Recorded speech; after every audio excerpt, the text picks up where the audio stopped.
Если разум человека отрицает интуицию, не руководствуется ей и обслуживает свои инстинкты, условные и безусловные, то это животное. То есть он вроде бы облик человека, а он животное. То есть вот хочу есть, хочу женщину, он убьет, изнасилует там, и так далее. Это животный строй психики.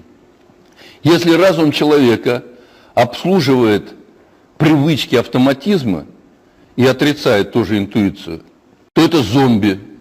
То есть вот он привык так, он встает утром, чистит зубы, идет как по программе, крутит ручку своего станка, вечером выпил кружку пива, там, переспал. Вот этот зомби, он крутится в этой круговерте. Кто-то нацелен на какую-то определенную программу, вот там, вплоть до научной, это не обязательно, что вот житейская, бытовая.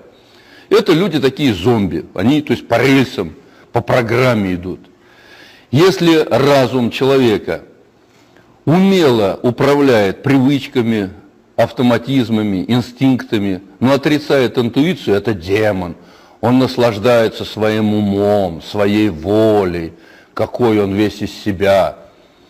И человек только тогда состоялся в качестве человека и обладает человечным строем психики, когда он умело управляет инстинктами, привычками, но в деятельности своей руководствуется интуитивными прозрениями, то есть, вообще говоря, совестью, что у каждого человека есть.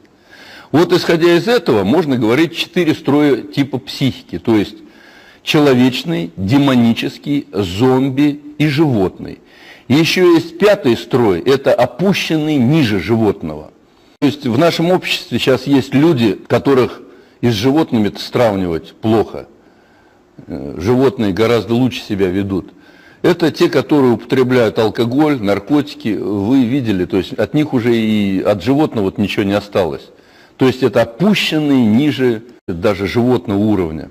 В основном это те, кто одурманивают свой разум, даже угнетают сами себя вот ниже животного, то есть опущенные, так их назовем.